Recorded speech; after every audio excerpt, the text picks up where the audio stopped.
우리가 말씀을 우리 함께 보도록 하겠습니다. 오늘 본문의 말씀을 가지고 제목을 이렇게 달아봤습니다.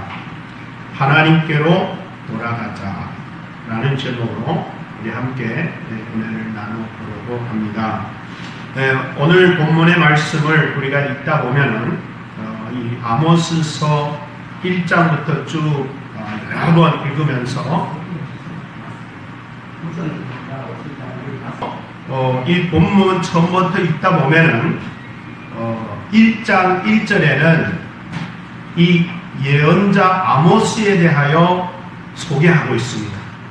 어떤 시대에 어떤 사람이다라는 것을 소개하고 1절에 이렇게 말합니다. 유다 왕 우시야의 시대 곧 이스라엘 왕 요아스의 아들 여로보암의 시대에 지진 전 2년의 드고와 목자 중 아모스가 이스라엘에 대하여 묵시 받은 말씀이라.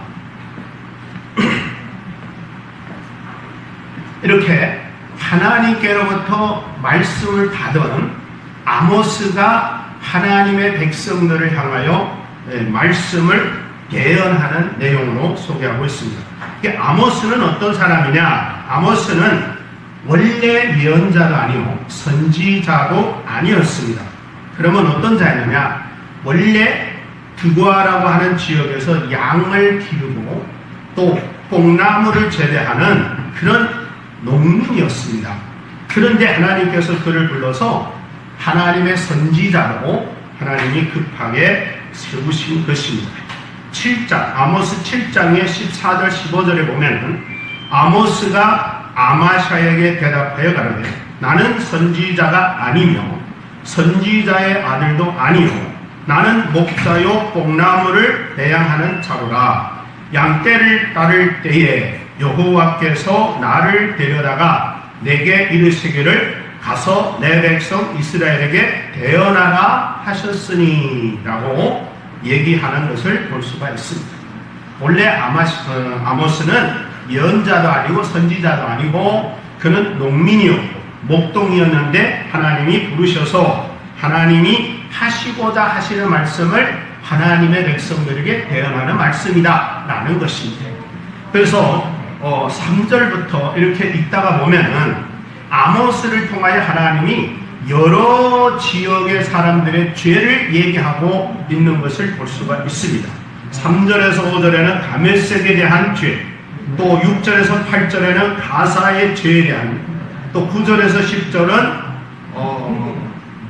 에돔에 대해서, 또 13절에서 14절은 암몬에 대해서, 또 모압에 대해서, 또 유다에 대해서, 또 이스라엘에 대해서 이렇게 죄들을 지적하는 그런 내용을 우리는 볼 수가 있습니다. 그리고 나서 3장에 본격적으로 얘기하기 시작하면서 이렇게 얘기합니다. 이스라엘 자손들아 여호와께서 너희를 쳐서 이르시는 이 말씀을 들으라 이렇게 말합니다. 애굽 땅에서 인도하여 올리신 온 족속을 쳐서 이르시기를 내가 땅의 모든 족속 중에 너희만 알았나니 그러므로 내가 너희 모든 죄악을 너희에게 보응하리라 하셨으니 여기서 굉장한 한 단어를 우리가 이제 주목해야 되는데 하나님이 이렇게 말씀합니다. 너희만 알았으니 라고 하는 겁니다. 이거는 굉장한 우리에게 주시는 메시지인데 이 너희만이라고 하는 것은 라크의 특혜임이라는 원어를 썼는데 이거는 하나님이 나와 여러분과의 약속을 확실하게 지킨다라는 사실을 부각해주고 알았다라고 하는 이 말씀은 야다라고 하는 원어를 썼는데 이거는 뭘 말씀하냐면 내가 너희에게 이만큼 친절한 관계를 갖고 있고 특별히 너희에게 관심을 갖고 있기 때문에 내가 너희한테는 내가 눈을 뗄 수 없고 관심을 내가 정말 가지지 않을 수가 없다라고 할 정도로 하나님이 이스라엘 백성들에게 집중하는 모습을 봅니다. 그래서 하나님은 이스라엘 백성을 특별한 소유로 삼으셨고 특별한 제사장 나라로 삼으셨고 여호와의 백성으로 삼으셨고 또 거룩한 하나님의 백성이라 라고 하나님은 인정까지 해주는 것을 우리는 볼 수가 있습니다. 사실 오늘 본문에 아모스라고 하는 이 예언자가 이 예언을 할 당시는 북이스라엘의 여로보암의 2세가 통치하는 시대에 이스라엘 나라는 굉장히 번영하는 시기였습니다. 가장 잘 나가는 이런 이때였는데, 반면에 내면에 있어서는 쉽게 말하면 그들의 영적인 상태는 부패해가고 종교적인 위선과 도덕적인 타락과 사회적인 불법과 이런 것들로 가득 차있는 그런 시대였다라는 사실을 우리에게 너무나도 잘 밝혀주고 있습니다. 그래서 하나님께서는 급하게 이 드보아에 있는 아모스라고 하는 한 농부, 한 목동을, 한 일반인을 하나님이 부르셔서 하나님의 말씀을 대언토록 하는 그런 모습을 오늘 우리는 볼 수가 있습니다. 이걸 보면서 그런 생각을 했습니다. 하나님이 참으로 이스라엘에 이렇게 무너지고 망가지고 타락하는 모습을 보면서 하나님이 굉장히 급하셨구나. 오직 급하셨으면 하나님이 이게 목동이고 이게 농민이고 이게 농촌의 시골의 한 사람을 불러서 이렇게 하나님의 말씀을 전하도록 하셨을까라는 것을 우리는 볼 수가 있습니다. 자, 그렇다면 먼저 기록 목적, 왜 이 아모스를 기록했는가 우리 한번 보겠습니다. 다름 아니라 외모적으로는 번창하고 번영하지만 내면적으로는 그들이 타락하고 범죄하고 불법을 행하고 그들이 정말 망가져가는 모습 속에서 하나님은 아모스 선지자를 통하여 그들이 회개하고 돌아와서 하나님 앞에 구원을 얻고 은혜를 입게 하기 위하여 하나님은 아모스 선지자를 통하여 이들에게 말씀을 대언하도록 했다 하는 겁니다. 왜 그래요? 9장 8절에 이런 말이 나옵니다. 나 주 여호와가 죄 많은 나라 이스라엘을 지켜보고 있다. 내가 이스라엘 땅에서 없애버리겠다. 그런데 그럼에도 불구하고 야곱의 자손들은 내가 완전히 없애지 않겠다 라고 하는 말씀을 우리는 보게 됩니다. 이 말씀을 읽으면서 그런 생각이 들었습니다. 하나님은 이스라엘을 향하여 그들의 죄를 질책하고 그들의 죄를 징계하고 그들의 죄를 책망하면서 그들의 죄를 벌하시겠다고는 했지만 하나님께서 그들을 벌하면서 그들에게 바라고 있었던 것은 뭐냐? 회개하고 돌아오기를 원하셨다는 것을 여기서 한 번 또 볼 수가 있습니다. 그래서 야곱의 자손들은 완전히 없애지 않겠다라는 말은 기회를 주겠다. 너희들이 돌아올 수 있을 때 지금 이 시간에 돌아올 수 있다면 너희들은 내가 용서해 줄 수 있다라고 하는 그런 모습을 우리가 볼 수 있습니다. 오늘 본문의 4장 4절에서 13절만 보더라도 하나님께서 그들이 내게로 돌아오지 않았다라는 얘기를 5번 이상이나 하는 모습을 우리는 봅니다. 자, 그래서 하나님께서는 이 본문을 통해서 우리에게 뭘 원하는가를 알 수 있었는데, 하나님이 우리가 하나님께로 돌아오기를 원하시고 있구나 라는 하나님의 마음을 알게 되었습니다. 그래서 제목을 하나님께로 돌아가자라는 제목으로 함께 은혜를 나누어 보려고 합니다. 그러면 왜 우리가 하나님께로 돌아가야 하는가라는 거죠. 첫째는 하나님의 진노하셨기 때문에, 하나님이 진노하셔도 너무 진노하셨다는 겁니다. 이스라엘의 그 백성들이 타락하여 그 하나님 앞에 보여지는 모습들이 하나님이 너무나도 분통 터지고 하나님이 너무나도 분할 정도로 하나님이 화나셨습니다. 자, 아모스서 4장 4절에 하나님 그래서 이런 말합니다. 너희는 베델에 가서 범죄하며 길갈에 가서 죄를 더하며 아침마다 너희 희생을 3일마다 너희 11조를 드리며 누룩 넣은 것을 불살라 순저로 드리며 낙한 죄를 소리내어 광포하려무나 이스라엘 자손들아 이것이 너희가 기뻐하는 것이 아니냐 나 주 여호와의 말이니라. 이렇게 나옵니다. 이 말이 무슨 말이냐면 여러분 여기서 이스라엘 사람들에게 베델에 가서 죄를 지어라 길갈에 가서 죄를 더하라 이렇게 얘기를 합니다.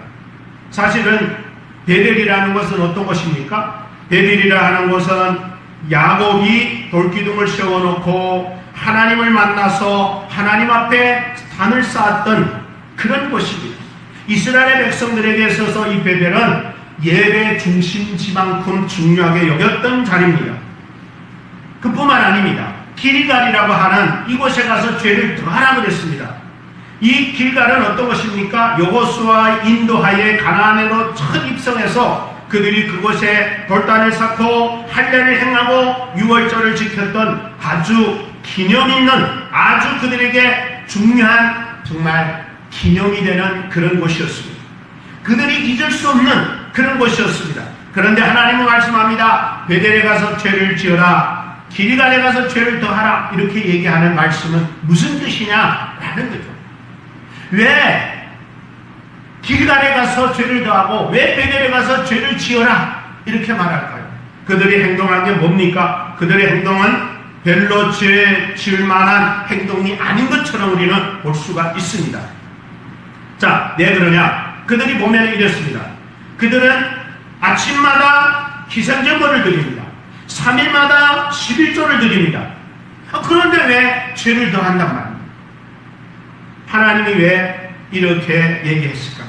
여기서 이 아침마다라는 말은 나복케르라는 이런 단어를 썼는데, 이 말은 뭔 말이냐면 매일마다, 계속, 지속, 연속 이런 뜻이 들어있습니다. 그럼 한마디로 말해서 뭡니까? 이스라엘의 백성들은 계속해서 하나님 앞에 제사를 드리고 희생제를 드리고 감사제를 드리고 했다라는 거예요. 우리로 말하면 예배를 계속 드렸다는 거예요. 그런데 뭐가 잘못됐다는 겁니까? 또 길갈에 가서 라고 하나님, 길갈도 뭡니까? 아까 말했지 않습니까? 그들에게 있어서 길갈은 아주 중요한 자리라. 근데 거기 가서 뭐 하랍니까? 죄를 더하라는 겁니다. 아니 3일마다 11조를 드리면 좋지, 나쁜 게 뭐가 있습니까? 근데 보면은요, 여러분 11조는 3년에 한 번씩 드리도록 이스라엘의 법에는 되어 있었습니다. 근데 이들은 3년에 한 번 드리는 게 아니라 매일 3일에 한 번씩 하나님께서 11조를 드렸다는 거예요. 그리고 또 뭐라고 합니까? 그들에게 누룩 있는 것을, 누룩을 넣은 그런 음식을 가지고 하나님 앞에 제사 드리면서 너희들이 큰 소리로 자랑해봐라, 그렇게 말합니다. 낙헌제를 드리고 번제를 드리고 너희들이 하나님 앞에 제사 드리면서 큰 소리로 자랑해봐라, 그렇게 말합니다. 이것이 너희들이 좋아하는 것이 아니었더냐, 이렇게 말합니다. 여기서 하나님께서 하시고자 하는 말씀이 뭐냐면, 이 이스라엘의 백성들이 예배는 자주 드리고 예배는 매일 드리고 11조는 3일 만에 드리고 그들이 헌신과 정성과 봉사와 수고는 뜨겁게 하고 열정적으로 합니다. 근데 문제는 뭐냐? 하나님께서 보시기에는 전혀 하나님을 위해 하는 그들의 예배나 제사나 11조나 헌신이나 봉사가 아니었더라는 것을 얘기하고 있습니다. 그러면 하나님 앞에 예배 자주 드리는 게 하나님이 싫단 말인가? 하나님 앞에 11조 자주 드리는 거 하나님이 싫다는 말인가? 그게 아니에요. 무슨 말이냐? 하나님께서 예배 받으시는 것은 그들이 매일 연속 쉬지 않고 하나님 앞에 제물 드리고 제사 드리고 하나님 앞에 찬양하고 이런 거를 원하는 게 아니라 한 번의 예배라도 정말 하나님 앞에 하나님을 위해서 하나님 앞에 자기들의 정성을 들여 하나님을 영화롭게 하기 위한 예배인가? 이거를 하나님은 원하고 바라셨다. 그래서 이스라엘의 백성들의 신앙은 어떤 신앙이었는가? 보여주기 위한 신앙, 자기 마음만 즐겁고자 하는 신앙, 자기 감정에만 북받친 신앙, 하나님의 감정은 어떻든지 상관하지 않고 하나님의 기분은 어떻든지 상관하지 않고 자기들이 기분 좋으면 되고 자기들이 기쁘면 되고 자기들이 즐거우면 되는 그런 예배로 하나님 앞에 드렸다는 겁니다. 저는 이 말씀을 읽으면서 이런 생각을 해봅니다. 오늘 우리는 방금도 와서 또 이런저런 얘기를 하고 가셨습니다. 정부에서. 물론 코로나 방역을 위해서 주의하고 노력하는 것은 아주 좋은 일입니다. 우리가 협력해야 되고 협조해야 됩니다. 그러나 우리가 이 코로나19로 인하여 대면 예배를 못 드리는 이런 상황 속에서 하나님이 이 말씀을 왜 줬을까? 저는 한번 생각해 봤습니다. 우리가 대면 예배를 드릴 때로 돌아가서 생각을 해봐야 한다는 사실입니다.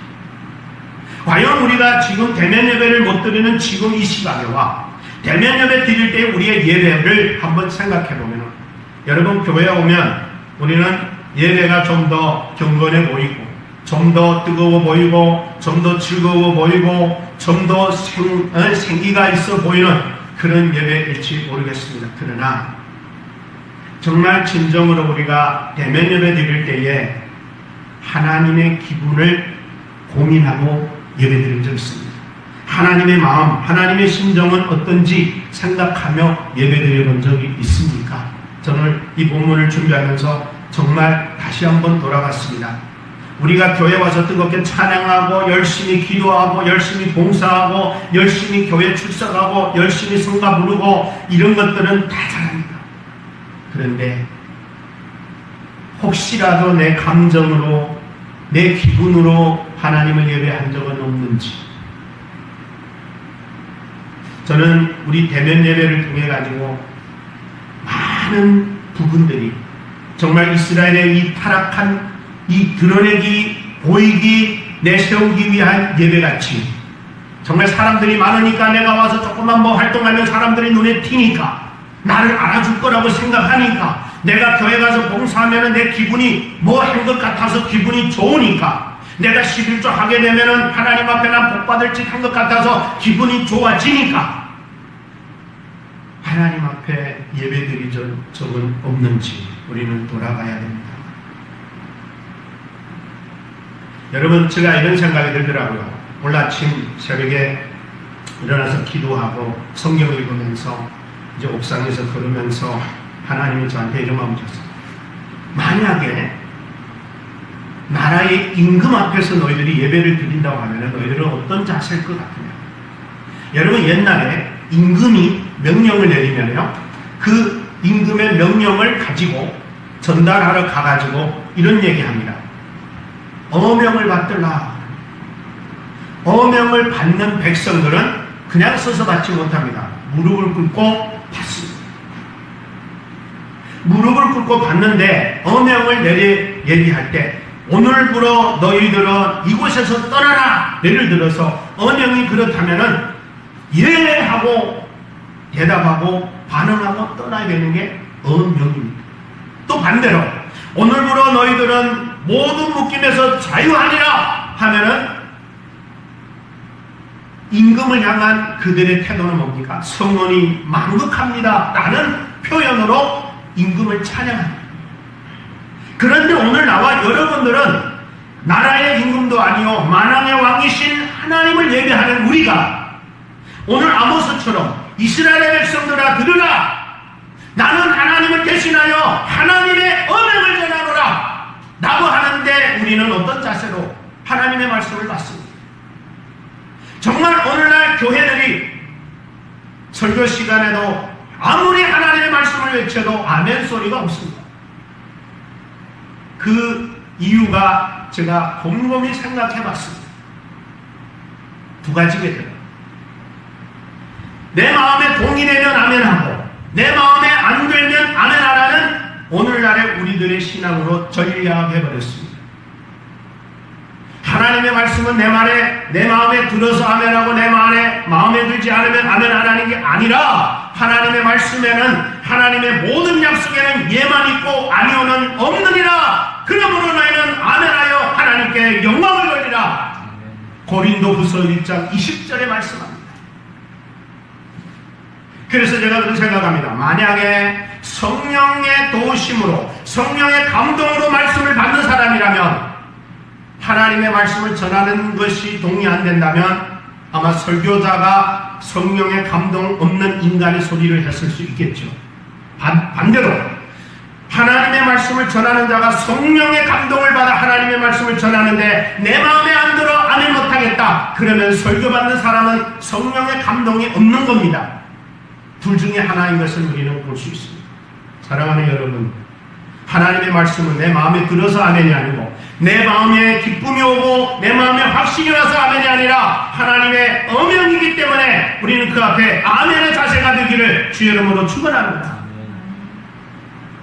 하나님의 말씀 앞에 입을 치루하고 있다는 것은 하나님 앞에, 하나님의 언행 앞에 나의 태도를 오만하고 교만한 자세이므로 임금이라면 그는 살아남지 못합니다. 여러분 그런 얘기 들었죠? 북한의 김정은이 회의할 때 코 골았다고 잠잤다고 처형당했다는 얘기 들었습니까? 하물며 살아계신 하나님 앞에 예배하는 우리가 존다는 게 말이 됩니까? 잡생각한다는 게 말이 됩니까? 내가 왔다 갔다 한다는 게 말이 되겠습니까? 하나님 앞에서 경건한 자세로 하나님의 언행이 뭔지, 하나님의 음성이 뭔지를 우리가 정말 귀를 기울이고 놓칠세라 뭐라고 말씀하는지를 들어도 우리는 놓칠 수 있는 상황입니다. 사랑하는 여러분, 우리가 대면 예배 때 우리가 교회 와서 성도들 만나고 서로 기쁜 사람 만나고 그리운 사람 만나고 보고 싶은 사람 봐서 기쁠지는 몰라도 하나님 앞에 하나님을 만나 기뻐한 적은 있습니까?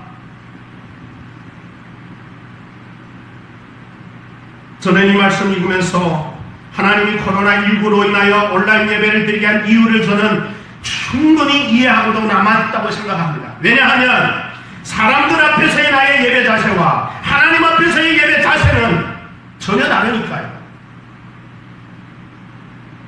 사람들 앞에서는 내가 함부로 못하지만 사람들 없는 데서는 내가 본질적으로 내가 그렇게 만들어졌다면 함부로 할 수 있거든.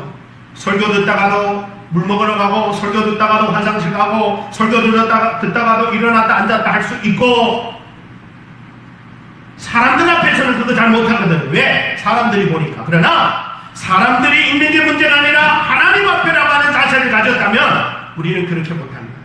그래서 제가 가끔씩 여러분에게 말씀하는 이유가 예배 때 1시간만큼은 아무리 목말라도, 아무리 소변이 마려워도, 아무리 급한 일이 있어도 1시간은 경건한 마음으로 하나님의 말씀에 경청할 때에 하나님의 온전한 예배가 되어질 수 있다. 저는 이번 코로나19로 인하여 온라인 예배를 통해서 우리 대면 예배가 되기 전에 우리 각자의 신앙이 다시 한번 자신의 신앙을 돌아볼 때라고 저는 생각합니다. 그것이 바로 하나님 오늘 우리에게 말씀하신 그러므로 너희는 돌아오라. 돌아오기 초점이 하나님으로, 너희의 목표가 하나님으로, 너희의 대상이 하나님으로 돌아오라는 거죠. 그러지 않은 한 내가 무엇을 하려고 그러고 내가 뭔가 열심히 하려고 그러고 내가 많이 충성하려고 하다 보면 사람의 눈을 피할 수 없고 사람을 의식하는 것을 우리는 피할 수가 없습니다. 사랑하는 여러분, 지금 여러분들이 핸드폰으로 예배드리고 있습니다. 온라인으로 예배드리고 있습니다. 여러분 좀 힘들 겁니다. 여러분 답답할 겁니다. 저도 역시 혼자 설교하는 내 심정도 말할 거 없습니다. 그러나 하나님이 이 자리에 계십니다. 하나님이 이곳에 계십니다. 그래서 그분을 대신해서 나는 여러분에게 이 말씀을 선포하고 있는 것 뿐입니다. 하나님이 없다면 내가 이곳에 와서 혼자 떠들어 되겠습니까? 여러분의 그 앞에 계시기 때문에 여러분들 이 시간에 예배 받으시는 하나님을 생각한다면 여러분 주변에는 아무도 없을지 모릅니다. 그러나 예배 받으시는 분은 하나님이기 때문에 내 마음과 정성과 뜻을 다할 뿐만 아니라 성령으로 진리로 하나님 앞에 예배드리는 것이 우리가 해야 될 일입니다. 여러분 신령과 진정으로 예배드린다는 게 뭡니까? 영으로, 성령으로 하는 말입니다. 왜 성령으로 우리가 예배드려야 되느냐? 고린도전서 2장에 보면 11절에 보면 이런 말씀이 나옵니다. 하나님의 영외에는 하나님을 가장 잘 하신다고 그랬어요. 하나님이 기뻐하시고 원하시는 것을 가장 잘 하시는 분이 성령이시다. 그러니 내 성령으로 말지 않고는 예배에 어찌 하나님을 기쁘시게 할 수 있겠습니까? 여러분 성령으로 말미암지 않는 예배는 내가 기준이 되고 내가 표준이 되고 내가 하고 싶은 대로 하기 때문에 하나님과 상관없는 예배가 될 수 있습니다. 그러므로 여러분 빼놓지 말고 우리가 해야 될 기도는 성령, 이 예배가 하나님 앞에 온전히 드려지는 하나님을 기쁘게 하는 하나님이 예배가 받을 수 있는 예배로 하나님 도와주십시오. 의식적으로, 의지적으로, 노력으로 교회까지 올 수 있어요. 앉아있을 수 있어요. 점잖게 앉아있을 수 있습니다. 그러나 성령이 내 마음과 내 생각을 사로잡지 않는다면 우리의 모든 것들은 다 내 기준이 됩니다. 그래서 성령이 우리에게 필요한 것은, 성령이 나를 딱 사로잡으면 일어나고 싶어도 너 지금 뭐 하는 거야? 하나님 앞에서.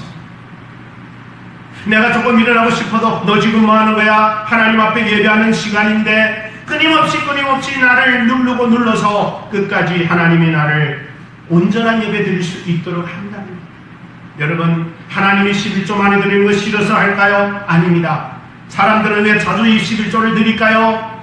왜 그들은 11조를 열심히 드리면서 큰 소리로 자랑할까요? 사람들이 알아주기를, 사람들 앞에 드러나기를. 그래서 하나님은 3년에 한 번씩 드리라는 11조를 그들은 3일에 한 번씩 드림으로 인하여 하나님 앞에 나는 대단해, 나는 이만하면 훌륭해, 나는 이만하면 신앙이 괜찮아 스스로 위로받으려고. 그러나 하나님은 한 개도 그 예배를 받으시지 않으셨다. 차라리 3년에 한 번 드리는 11조라도 정말 하나님 앞에 진정한 마음으로, 하나님의 성령이 이끄시는 마음으로, 예수 그리스도의 이름으로, 예수 그리스도께서 나와 여러분을 대신하여 하나님 앞에 제물이 되어 희생하셨으므로 내가 하나님 앞에 나갈 수 있다는 이 믿음으로 오늘도 예배 드릴 수 있기를 주의 이름으로 축복합니다. 여러분, 우리가 왜 두 번째로 왜 하나님께 돌아가야 되느냐? 너무 비참한 결과를 가져오기 때문에, 너무나 비참한 신세가 되어버리기 때문에. 첫째 말합니다. 6절에 또 내가 너희 모든 성읍에서 너희 일을 한가하게 하며 너희 각처에서 양식이 떨어지지 아니하며 너희가 내게로 돌아오지 않았다. 그렇게 했는데도 너희가 돌아오지 않았다. 뭐? 첫째, 이가 한가하게, 각처에 양식이 떨어지고, 한마디로 말하면 기근으로 양식이 떨어져 먹을 것이 없는데도 하나님께 돌아간다. 여러분, 어느 정도로 굶었냐면은 입이 먹을 거를 못 먹은 지 오래돼가지고 이빨에 낀 것이 없을 정도, 입안이 깨끗할 정도. 그 뭔 말입니까? 입이 굶어서 며칠 동안, 몇 달 동안, 오랫동안 먹을 것을 내가 먹지 못하는 신세가 됐습니다. 그럼에도 불구하고 하나님께 돌아가지 않았다라고 말합니다. 여러분, 사람들은요, 여기에서 중요한 건 뭡니까? 내가 왜 배 굶는지를 모르는 거예요. 이 배 굶는 것이 내가 왜 굶는지 모릅니다. 그러니까 하나님 앞에로 돌아갈 생각하는 게 아니라 이것을 원망하고 불평하며 어떻게 하면 내가 이 굶음을 해결할까, 끊임없이 인간의 노력과 인간의 의로 해결하려고 하다 보니까 하나님을 찾지. 그러니까 사람들은 아무리 힘들어도 하나님을 의식하지 않습니다. 하나님을 찾지 않습니다. 그래서 하나님은 너희는 돌아오지 아니할도다 라고 말합니다. 사람은 지독합니다. 죽을 정도로 어려워도 돌아가지 않습니다. 두 번째로, 비로 인하여 흉년이 들게 하고 비가 오지 않음으로 말미암아 사람들이 물을 찾아다니며 갈증하게 합니다. 7절 8절 또 추수하기 석 달 전에 내가 너에게 비를 멈추었고 어떤 성읍에는 내리고 어떤 성읍에는 내리지 않니 하였더니 땅 한 부분은 비를 얻고 한 부분은 비를 얻지 못하여 만남시대 두세 성읍이 사람이 어떤 성읍으로 비틀거리며 물을 마시려고 왔다 갔다 비틀거리며 다니다 얻지 못하여 만족함을 얻지 못했다. 그러나 그래도 너희들은 내게 돌아오지 않았다. 이렇게 말합니다. 여러분, 비가 안 와서 농사 못 짓는 거, 이 추수 석 달 전에는 비가 와야 곡식들이 익으면서 무르익는데 큰 도움이 된다고 합니다. 근데 이 말씀을 보면은 석 달 전에 비를 안 내렸다는 거예요. 그럼 농사 지은 것들이 다 끝나는 거예요. 사람들은 갈증이 나가지고 이곳 다니면서 물 찾고 저곳 다니면 물 찾아도 물을 찾지 못하여 만족함을 얻지 못했다. 여러분, 아모스 8장 11절 13절에 이런 말합니다. 주 여호와께서 가라사대 보라, 날이 이를지라 내가 기근을 땅에 보내리니 양식이 없어 주림이 아니며 물이 없어 가람이 아니고 여호와의 말씀을 듣지 못한 기간이라. 사람이 이 바다에서 저 바다까지 북에서 동까지 비틀거리며 여호와의 말씀을 구하러 달려 왕대하되 얻지 못하니 그날이 아름다운 처녀와 젊은 남자가 다 갈하여 피곤하니라. 이 세상이 사람들이 갈망하고 갈증하고 기가 들고 굶고 죽이는 게 먹을 것이 진짜 없어서 그런 게 아니라 하나님이 말씀이 없으므로 모든 심령에 영혼이 갈증이 들어서 여기 가면 이 만족될까, 저기 가면 만족될까, 여기 가면 해결될까, 저기 가면 해결될까. 그들의 영혼의 만족감을 얻지 못하여 비틀비틀거리다가 그들은 지치고 쓰러지고 만다는 겁니다. 그래도 하나님의 말씀 앞으로 돌아오지 않는다는 겁니다. 여러분, 그래서 하나님께 돌아가야 삽니다. 왜냐하면 하나님께만이 사는 길이기 때문에. 아모스 5장 4절에 여호와께서 이스라엘 족속에 이르시기를 너희는 나를 찾으라 그리하면 살리라. 6절에 너희는 여호와를 찾으라 그리하면 살리라 그랬어요. 여호와를 찾아야 삽니다.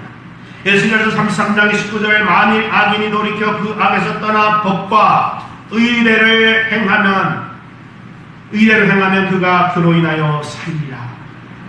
하나님의 법과 하나님의 의대로 행하면 살리라. 그 다음에 세 번째는 모든 수고가 헛된 줄 알면서도 하나님께 돌아오지 않아요. 여러분, 사람이 농사짓고 일하고 수고하고 건축하고 사업하고 모든 것들을 아무리 수고해도 성과가 없고 모든 게 다 무거움으로 사라진다면 절망하고 좌절하게 될 겁니다. 오늘 본문에도 말합니다. 이렇게 내가 풍재와 깐부기 재앙으로 너희를 쳤으며 팥종이로 너희의 많은 동산과 포도원 무화과나무와 감람나무를 다 먹게 했으나 너희가 내게로 돌아오지 않았다.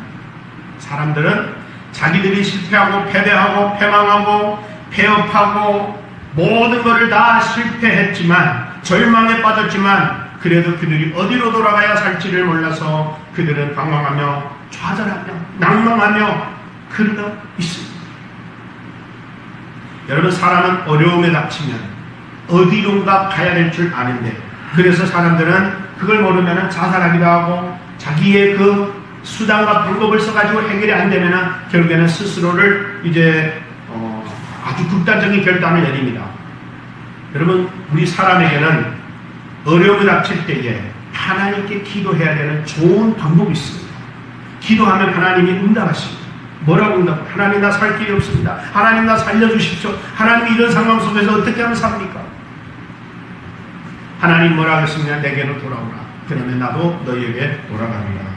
말라기 3장 7절에 만군의 여호와를 노라. 너희 열조의 날로부터 너희가 나의 규례를 떠나 지키지 않았다. 그런즉 내게로 돌아오라. 그리하면 나도 너희에게 돌아갈까 하였더니 너희가 이르기를 우리가 어떻게 하여야 돌아갈까 합니다. 스가랴서 1장 3절에도 그러므로 너는 우리에게 구하여 만군의 여호와께서 이처럼 이르셨다고 하라. 너희는 내게로 돌아오라. 나 만군의 여호와 말이니라. 그리하면 내가 너에게 돌아가리라. 만군의 여호와의 말입니다. 만군의 여호와가 말하는데 너희가 내게 돌아오면 살겠고 내가 말하는데 나도 너희에게 돌아가겠다. 예, 그렇습니다. 여호와께 돌아가면 이것보다 살 길은 없습니다. 우리가 돌아가면 하나님은 우리의 죄를 용서해 주시고 은혜를 베풀어 주실 겁니다. 요엘서 2장 12절 여호와의 말씀에 너희는 이제라도 금식하며 울며 애통하며 마음을 다하여 내게로 돌아오라 하셨으니 너희는 옷을 찢지 말고 마음을 찢고 너희 하나님 여호와께로 돌아오라. 그는 은혜를 주시며 자비로우시며 노하기를 더디하시며 인내가 크시사 뜻을 돌이켜 재앙을 내리지 아니하시나니. 요엘서 2장 14절 주께서 혹시 마음과 뜻을 돌이키시고 그 뒤에 복을 끼치사 너희의 하나님 여호와께 소제와 전제를 드리지 아니하겠느냐? 라고 얘기합니다. 사랑하는 여러분, 우리가 아무리 힘들고 어려움이 있어도 우리가 살 길은 여호와께 밖에 없습니다. 그러므로 우리는 여호와께로 돌아가야 합니다. 저는 요새 우리 한국 교회를 참 보면서 너무 가슴 아프고 마음 아픈 게 있습니다. 유튜브에 보면은 좀 은혜로운 설교나 있는가 해서 여리 유튜브 저리 유튜브 보면은 목사님들이 대부분이 강단에서 설교하는 게 아니라 어느 목사의 잘못, 어느 사람의 잘못 비판하고 판단하고 정죄하고 이런 얘기만 나옵니다. 어느 목사님이 그래서 이 한국교회 목사들이 왜 이렇게 됐는가? 왜 강단에서 하나님 말씀을 대해내야 될 이 자리에서 왜 누구를 옳다, 누구 나쁘다, 누가 정죄하고 누구를 판단하고 누구를 그렇다라고 하는 이런 강단으로 되어버리는가? 여러분, 강단은 누구를 비판하는 자리가 아니고 강단은 누구를 치세우는 자리도 아니요, 강단은 누구 편이라고 평가하는 자리도 아닙니다. 강단은 하나님의 말씀을 대언하는 자리요, 하나님의 말씀을 선포하는 자리입니다. 저라고 누가 못하고 따지는 게 아니라 누가 옳고 누가 틀린 게 아니라 하나님이라면 어떻게 생각해요? 제가 그거를 생각하며 기도하다가 하나님 앞에, 하나님 어찌다가 우리 한국교회가 이렇게 돼서 저놈 이놈 하면서 서로 싸우고 헐뜯고 도대체 누가 맞고 누가 틀립니까? 라고 하도 답답해서 하나님께 기도하는데 하나님 나한테 이런 말합니다. 너희 중에 죄 없는 자가 돌로 치라. 여러분, 죄 없는 자, 돌로 칠 자격 있는 사람이 이 세상에 누가 있습니까? 아무리 누가 잘했든 아무리 누가 잘못했든 방송에서는 적어도 온 국민이 다 보고 있는 방송에서는 서로 헐뜯고 무릎뜯는 일을 하지 말아야 됩니다. 어떻든 상관하지 않고 제가 볼 때에, 자기가 볼 때에 틀렸다, 잘못했다, 사탄의 종이다, 마귀의 종이다 라고 판단하기 때문에 그렇게 하는 겁니다. 여러분, 저는 누가 옳다 누가 나쁘다를 말하기 전에 주님이 이거 다 보고 계시는 우리 하나님 앞에서 정말 우리 올바른 선택, 올바른 구분, 올바른 분별을 할 수 있는 우리 한국교회, 우리 모든 그리스도인들, 우리 목사님들이 됐으면 좋겠어요. 정말 한심하더라고. 들으면서 유튜브에 들어가 보면 볼 게 없어졌어요. 하도 비판하고 판단하고 정죄하고 하도 다 천사들만 갖고 의인들만 갖고 죄는 하나도 없는 것 같아요. 하나님이 왜 그를 선택했는지 아십니까? 이런 세상을 바라보면 하나님이 너무나도 급하니까 자식을 쳐내서 양 기르고 있고 뽕나무로 재배하고 있는 아모스를 불러서 아모스 양이라도 빨리 와. 이 세상 타락하고 방황하고 죄짓고 더러운 세상 가서 네가 빨리 선택해. 그 생각하면은요 정말 주님 앞에 부끄럽습니다. 여러분, 네 번째, 다섯 번째 이렇게 말합니다. 더 이상 우리는 믿을 것이 없는, 완전히 불타버려 아무짝에 쓸데없는 신세가 되어버린다고 말합니다. 11절, 내가 너희 중에 성문 무너뜨리기를 하나님 내가 소돔 고모라 무너뜨린 같이 함으로 너희가 불 붙는 가운데 빼면 나무 쪽을 다 아무짝에 쓸데없는 존재가 되어버린다. 여러분, 소돔은 뭐다? 소돔 고모라는 뭡니까? 완전히 폐허가 된 도시입니다. 거기 불타다가 나무 조각을 끄집어내 연기만 나고 시커멓게다 그질러서 이제 남아버린 그런 나무 조각 같은 신세로 우리를 만들어 버리겠다. 여러분, 그러기 전에 아무짝에 쓸모없어 하나님께 더 이상 돌아갈 수 없는 신세가 되지 말고, 오늘날 나와 여러분들은, 한국교회는, 우리 그리스도인들은, 하나님의 백성들은 아버지 앞에 돌아갈 수 있는 이 기회 주셨을 때 돌아갈 수 있기를 주의 이름으로 축복합니다. 아멘. 지금입니다. 지금 돌아가면 하나님은 삽니다. 이 백성들이 반응이 없어서 하나님이 대진노하여 결단 내립니다. 12절에 그러므로 이스라엘아 들으라, 내가 이와 같이 내게 행하리라, 내가 이것을 내게 행하리라, 두 번이나 행하리라, 내가 약속하는 이 모든 이 말들을 내가 그대로 행하겠다 라고 얘기합니다. 그러므로 너희는 하나님 만나기를 예비하라. 여러분, 우리는 마지막으로 결론입니다. 우리는 하나님 만날 준비를 해야 됩니다. 아멘. 하나님 만날 준비를. 여기서 하나님이 너희는 나를 만날 준비를 하라고 합니다. 두 가지를 얘기합니다. 대저 산들을 지으시며 바람을 창조하시며 자기 뜻을 사람에게 보이며 아침을 어둡게 하며 땅을 높은 데서 밟는 자 그 이름을 만군의 여호와라 하였다. 그러니까 하나님이 여기서 뭘 보여주냐면, 나는 산을 다스리는 분이야. 나는 산을 충분히 또 높이기도 하고 낮추기도 하고 바람도 불고 충분히 어둡게도 하고 밝게도 하고 충분히 어두운 데 올라가서 이 산을 짓밟기도 하는 절대 주권자야. 나 이제 나를 만날 준비해. 두 가지입니다. 하나는 내가 이렇게 경고했는데도 너희들이 고집부리고 그대로 산다면 너희들은 내가 예언한 대로 너희들은 그렇게 될 것을 각오하고 나를 두려운 하나님으로 만나라. 두 번째는 뭡니까? 이렇게 두려운 심판을 예고한 하나님의 예고를 듣고 두렵고 떨림으로 애통하는 마음으로 마음을 다하고 뜻을 다하고 통회하는 마음으로 주님 앞에 돌아온다면 너희는 살게 될 거야.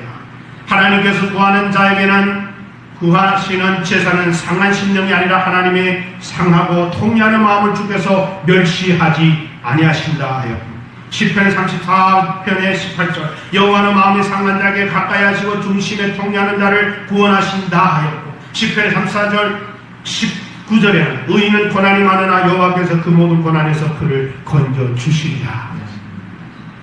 사랑하는 여러분, 오늘 본문을 통해서 저는 여러분에게 이렇게 고민하고 싶습니다. 과거 우리가 올 오프라인 예배 드릴 때 내 예배는 어떤 예배였는지, 나는 지금 온라인으로 예배 드리면서 나는 정말 하나님이 내와 함께하고 있음으로 예배를 드리고 있는지, 아직도 나는 하나님이 나와 함께 한다는 의식을 놓쳐버리고 조용하게 내 혼자 그냥 핸드폰 보고 예배 드리니까 얼싸라 좋다 물러가고 뭐 화장실도 가고 내가 하고 싶은 데 가면서 아주 편안하게 내가 그냥 예배 드렸다라는 하나의 위로 때문에 여러분 예배 드리고 있는지, 그렇다면 성령님의 도움으로 하나님 앞에 진정한 하나님의 마음을 읽고 하나님의 마음을 알아가기에 하나님은 어떤 예배를 원하시는지, 3년에 한 번 드리는 11조보다 3일에 한 번씩 드리는 예배를 11조를 더 기뻐하는지, 하나님은 1년에 한 번 드리는 제사보다 하나님은 매일 아침에 드리는 예배를 더 기뻐하는지, 그렇다면 그렇지 않다면 왜 그런지, 그 예배는 진정성이 없기 때문에 하나님의 마음을, 하나님의 생각을, 하나님의 의도를 전혀 관심 없이 내 멋대로 하는 아버지하고 상관없는 예배이기 때문에는 아닐까요? 이 시간에 우리가 한번 주님 앞에 기도하기를 바랍니다. 하나님 아버지, 정말 우리가 주님 앞에 돌아가야 된다면, 하나님 아버지, 우리는 주님의 그 진노가 두려워서, 하나님 아버지, 우리가 정말 이제까지 하나님 앞에 예배드렸는데 이 예배가 온전한 예배가 못 되고 하나님 앞에 참으로 우리가 하고 싶은 대로 사람들한테 잘 보이고 사람들한테 드러내고 내가 정말 드러나고 나타나지는 그런 것 때문에 내가 기도하면 기분이 좋고 내가 11조하면 기분이 좋고 내가 마음이 좋아서 내 기분에 정말 따라서 드려진 예배가 아니라, 내가 집에서 속상한 일이 있다고 왔을지라도, 내가 아무리 피곤하고 공피할지라도 하나님 앞에 예배이기 때문에 정신 바짝 차리고 온전한 예배로 주님 앞에 나가기를 원하는 진정한 마음으로 하나님을 예배했는지, 이 시간 한번 우리가 정말 1분만 주님 앞에 기도하는 시간 가지겠습니다.